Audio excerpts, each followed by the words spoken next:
The Process of Work by John Holt in Growing Without Schooling 16. A friend told me that her son, going on 4, who had been very happy at his nursery school, was beginning to get a little bored and dissatisfied with it. She said she thought perhaps he might be ready for more structure.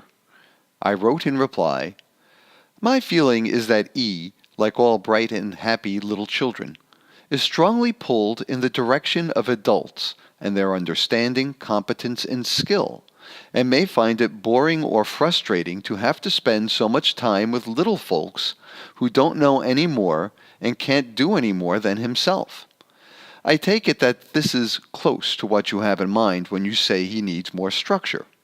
I tend to avoid that term, since almost all who use it mean by it only one thing: some adult standing over the child, telling him what to do and making sure he does it. What E may need to be introduced to are more tasks and activities that take more time, concentration, effort, and skill. This isn't a matter of giving him harder tasks and making him stick at them until they are finished. In such situations, the controlling factor is the will of the adult, not, as it should be, the requirements of the task. It would help if E and other kids his age could see older children choosing and undertaking various tasks and working on them over a period of time until they were completed. Children need to get some sense of the process by which good work is done. The only way they can learn how much time and effort it takes to build, say, a table, is to be able to see someone building a table from start to finish, or painting a picture, or repairing a bicycle, or writing a story, or whatever it may be. At the Ny Lille Skole in Denmark, the 6 adult teachers had all done many kinds of work before they began teaching, and all brought to the school a number of visible and interesting skills.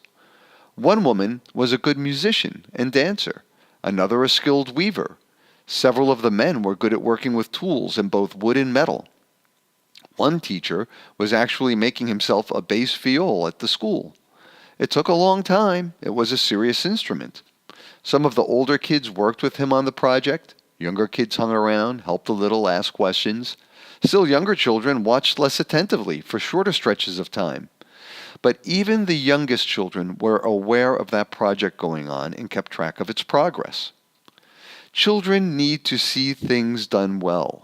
Cooking, and especially baking, where things change their texture and shape and taste yummy, are skills that children might like to take part in. Typing might be another, printing still another, and either or both of these could be added to bookmaking and bookbinding. These are crafts that children could take part in from beginning to end. Skilled drawing and painting or woodworking might be others. Adults must use the skills they have where children can see them. If they have no skills to speak of, they should learn some, and let the children see them learning, even if only as simple a thing as touch typing. They should invite children to join them in using these skills. What we want to see is children being slowly drawn at higher and higher levels of energy, commitment, and skill into more and more serious and worthwhile adult activities. In this connection, your own work as writers, though perhaps less easy for E to understand than the work of a carpenter or farmer, may be less opaque and meaningless than you think. Your work is a process that takes place in time. You begin, if you work like me, with raw materials and scraps of notes. Write rough drafts, correct them, change them, finally produce a smooth draft. Turn this over to someone else for further editing, see it go into galleys or some kind of proof sheets, and eventually it finds its way into the finished newspaper or magazine. Even if what you write about might not make much sense to E, he will surely be interested in many of the things you actually do. Thus, at every stage of the process outlined above, you might show him what you have done and talk a little, as much as he wants, about what you are going to do next and why. In the end, you could show him your articles when they finally get into print. You might even keep all your notes and rough drafts for a particular article, and on a big piece of cardboard paste up an exhibit showing everything from first steps to final product. This would be an easy and interesting thing to do in schools. It would show students what none of them now know or could imagine, the amount of work that goes into serious writing.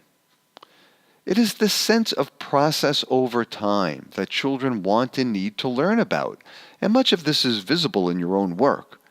And even if you can't show him the shop where your own articles are printed, you can show him places where some stuff is printed. Even a small offset press would be quite fascinating to a small child. The noise, all those things going round and round, the paper flying out with the stuff printed on it, a mystery. But he would see that a grown-up understands it and controls it and think that maybe someday, if he wanted, he could too. And he would know that you were not because you thought he was small and stupid, excluding him from a central part of your life.